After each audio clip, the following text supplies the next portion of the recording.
Pernah diremehin orang terus jadi riya? Saya pernah ngisi di beberapa masjid agung. Ada kan kalau di daerah-daerah tuh kalau saya ngisi kadang-kadang panitia mintanya di masjid agung. Kan DKM Masjid Agung rata-rata nggak main Instagram ya. Mereka nontonnya TV. Jadi karena saya qadarullah nggak pernah masuk TV, nggak kenal. Ini Ustadz siapa sih? Ada nggak di Damai Indonesiaku? Nggak ada. Oh biasa aja.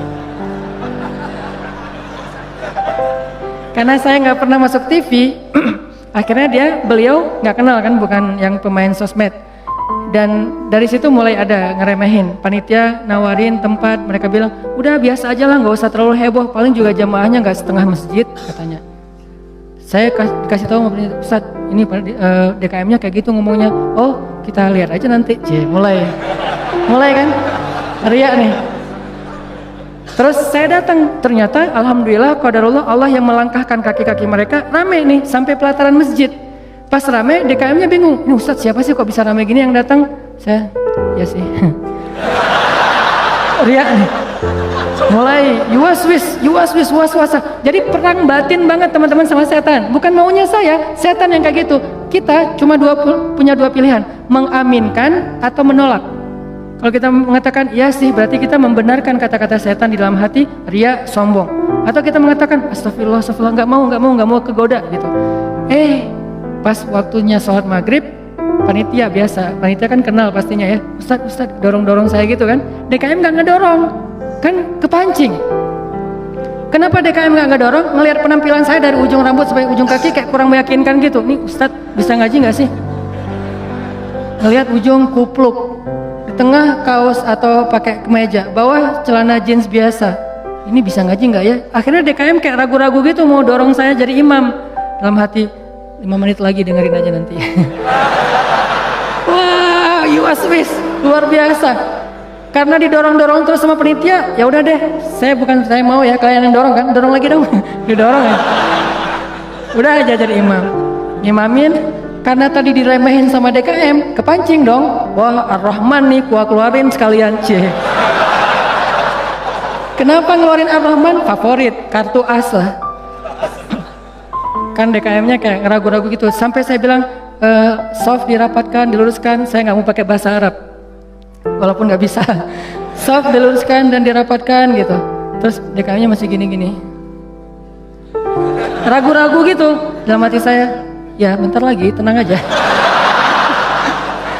Wah, balik arah, Allahu Akbar. Itu udah nggak benar lagi sholatnya tuh. Itu dirasain banget, itu udah nggak benar lagi sholatnya. Allahu Akbar. Begitu selesai Al-Fatihah, gimana Pak? Udah dengar? Terus masuk Ar-Rahman, serak pula. Aduh, serak, suaranya hilang segala macam. Aduh itu nyesel banget tuh, nggak bisa show off ya. Kalau pas lagi dapat mic-nya bagus, sampai menggemanya tuh sekilo gitu ya. Itu kan enak banget ya. Buat seorang vokal, mic itu kayak floor buat anak skate kan. Jadi bisa ngetrik banget kalau floornya dapat kan. Jadi buat saya tuh kalau mic-nya pas dapat, wah ini bisa semua trik dikeluarin nih.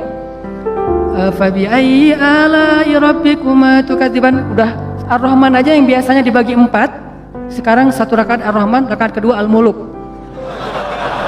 Kenapa? Biar sekalian didengerin. Nih Ar-Rahman ya. Gini cara bacanya. Aduh, habis. Selesai sholat, kan balik arah gitu kan, mau zikir kan, balik arah bukan pura-pura zikir sih, sambil zikir ngelihat ke arah si bapak. Kira-kira gimana ekspresinya sekarang?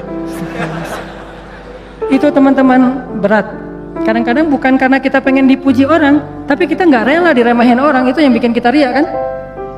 Bukan karena kita pengen dielu-elukan, dipuji, dapat banyak like, dipuja-puja, bukan itu. Itu kita masih kadang-kadang bisa ngerem. Tapi kita nggak sanggup bertahan, nggak bisa sabar kalau diremehin orang. Akhirnya kita bocorin juga kebaikan kita. Habis. Diremehin suami, diremehin pasangan, diremehin orang tua, diremehin mertua, diremehin teman-teman, segala macam. Diremehin tetangga. Kita bukan pengen dipuji dan dipuja oleh orang lain, tapi kita nggak tahan kalau diremehin. Keluar juga tuh. Siapa yang selama ini yang melakukan ini? Siapa yang bantu kamu? Siapa? Keluar semua. Satu persatu yang kita sebutkan, satu persatu berguguran dan tidak ada nilainya di mata Allah SWT.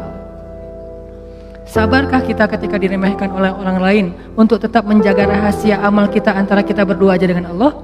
Itulah ujian ikhlas.